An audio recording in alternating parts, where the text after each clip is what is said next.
Hey, what's up everybody? Andrew Mahone here with Dram's Competitive Pokemon. Just gonna be rolling another game with my Zoroark Drampa deck on Pokemon Trading Card Game Online. Let's see what I'm paired up against here. I saw some fire and some water, so maybe it's a Volcanion deck.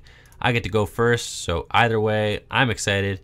Volcanion could be a tough matchup for this deck, especially if my opponent is playing Fighting Fury Belts. Now, it was kind of a funny call not playing Field Blower for Intercontinentals.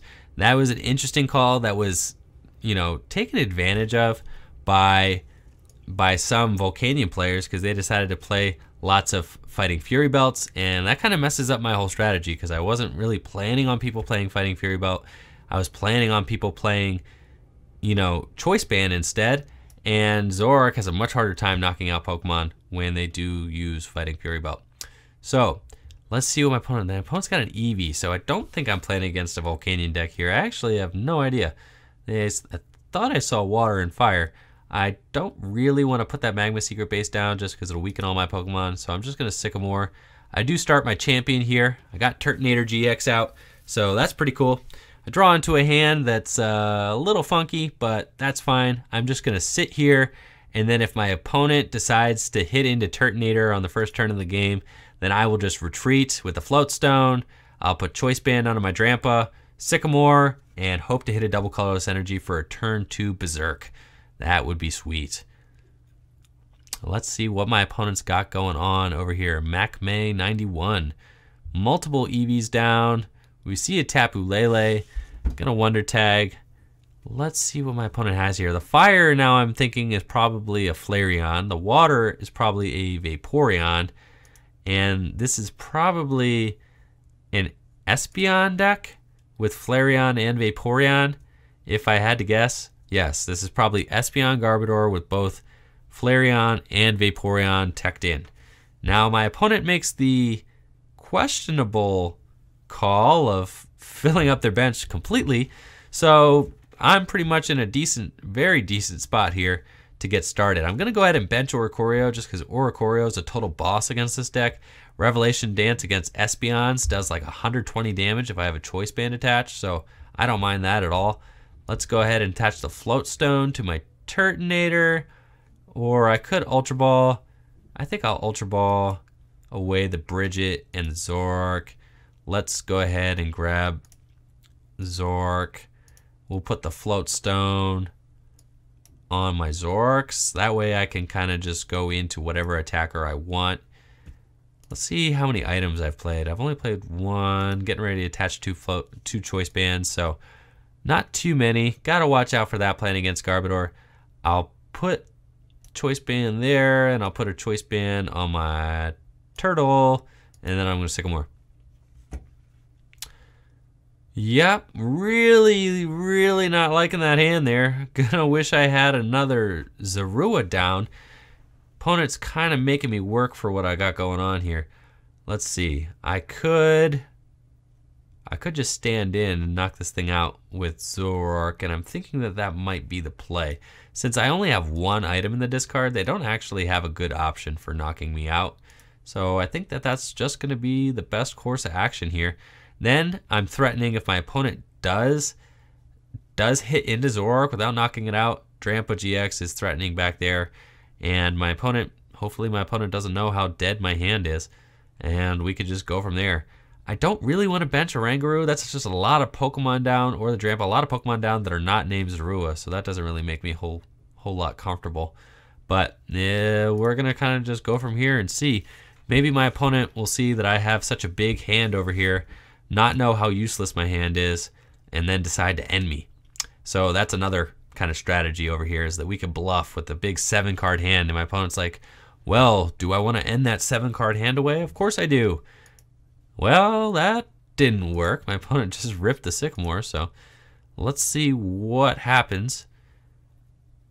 Now, you're going to see here, if my opponent does decide to confuse me with Psybeam, then I am in a pretty good spot, because I could just, well, no, I don't have a Stadium in play. Oh, geez. So Oricorio is not going to do as much. Huh. I was going to say Oricorio would really get in there and show his worth, but I didn't put that stadium down. I mean, I didn't put the stadium down because I didn't need it. I didn't really want it, you know, because I don't want to damage all my Pokemon that I put down. It was looking like it was going to be a situation where I would be able to activate Drampa the old-fashioned way, which is kind of what we're doing here. My opponent's going to Psybeam me. He's going to confuse this Zoroark. And then we're pretty much waiting on the top deck. Wonder if my opponent's going to lock up my abilities too. Yep, looks like they're going to lock up my abilities with that Garbotoxic Garbodor. Not a bad turn for my opponent. Not a bad turn. My side of the board, on the other hand, is looking pretty miserable. So let's see. How many Pokemon do they have in the discard? One. They have one Pokemon in the discard. So that's not great. Supernatural Dance isn't really going to get it in there for a whole lot. Would really appreciate a double colorless energy right about now. I think I will just attach to my Drampa, retreat, and we're just going to go ahead and big wheel. I don't really see any other better plays, so let's do that. A big wheel, and hopefully we get something better going in off of this 10 card hand we got. Really, there's no point in doing anything else. I was dead drawing, so had to kind of retreat out. We do have our 10 damage on the Zoroark now, so my Drampas have been activated. Now they can get in there and do a lot of damage. This Drampa right now is even threatening to do, you know, 180, even 200 damage if I could get a Kakoi, which would be really sweet. If I could get a Kakoi and a Choice Band, then I'd be rocking that 200 damage. I was able to pull that off once at Intercontinentals, but that doesn't happen every day. I mean, I could have slapped those Choice Bands down earlier, but I wanted to play much more conservatively than that because I want to keep my opponent's Garbodors doing as little as possible for as long as possible. That would be ideal. So my opponent is just going to confuse my Drampa. Unfortunately, I did not draw into my other Float Stone, so I may end up in a situation here where I just have to take a gamble. I don't really want to do that. I could, well, my Verse Seekers could get me a Lysander, could get me a Bridget. I can't stand in this ability Garbodor. Garbotoxic Garbodor is really showing its strength here. So let's see. I could Lysander something up. I think I just want to take a hit, take a chunk out of this Espeon GX though. If I commit this double colorless energy, and if I go for the Berserk and miss, that is going to feel bad though. That is going to feel real bad. Let's go for it. All right, we're going to bench the Zorua. And I think we got to go in. I mean, I could retreat to this Zoroark. That's actually not bad. Maybe that's the play. That's probably the play. Guaranteed damage. Yep, let's do that. I'm bailing. I'm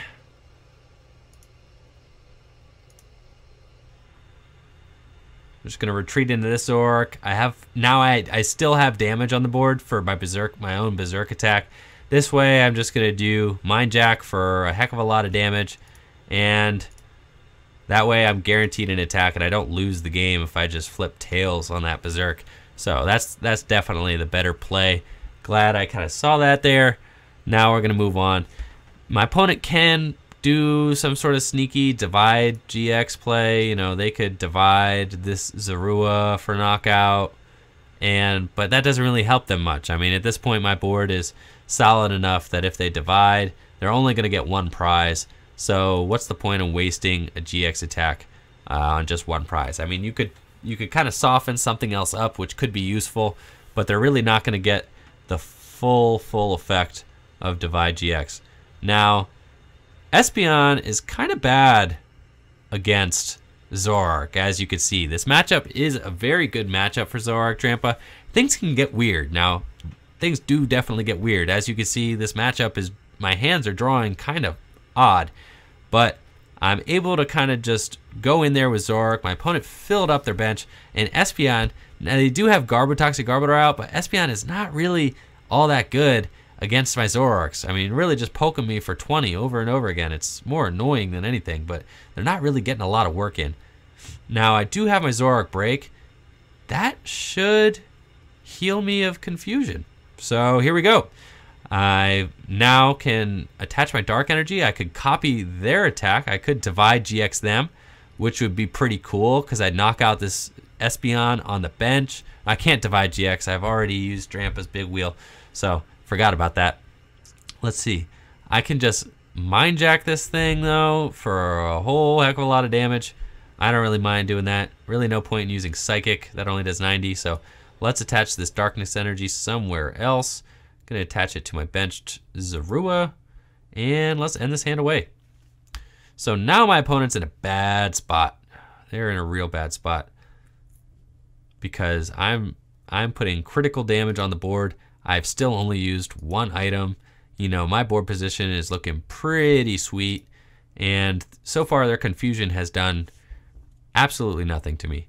So they could divide next turn. Maybe they take out my Zorua, but that doesn't really bother me. I'm just trying to diversify my energy here. Kind of almost running out of places to put it. I mean, I could put one Darkness on Turtonator, but I'll just activate that with a double colorless energy. Basically, I want all my attackers to just be, you know, one energy attachment away from being activated. So I put the Darkness Energy here because, you know, say I get another Zoroark Break built up, then it already has the Darkness Energy for its foul play attack. I don't want to put the Darkness Energy here on the Zoroark Break because then that would increase the amount of damage that my opponent can do to me with Psychic. Psychic is really bad against Zoroark Break. They're going to do 60 plus 30, 90 plus 30, 120. They're only doing 100, which is unfortunately not enough for a knockout against this Zoroark Break. So let's see what my opponent has got for me. They're going to put the DCE on Tapu Lele. Tapu Lele really is, you know, kind of their saving grace in this matchup. If I'm able to kind of stick it to them like this and only play one item down, they're eventually going to need to go in with Tapu Lele because I'm not giving my opponent any outs. They need to hit a Field Blower is what they need, because Field Blower would at least give them 2 more items in the discard. They could get rid of these 2 tools, and then maybe they could, you know, stop my Zoroark from just retreating for free. You know, that would be pretty useful as well. My opponent goes in. They have to hit for 80 with Tapu Lele. This is not ideal for them. So let's see what I can do. I can now come up with my Drampa. Easy street. We're going to come up with Drampa here. Going to put this Float Stone on my Oricorio, and I'm just going to Sycamore.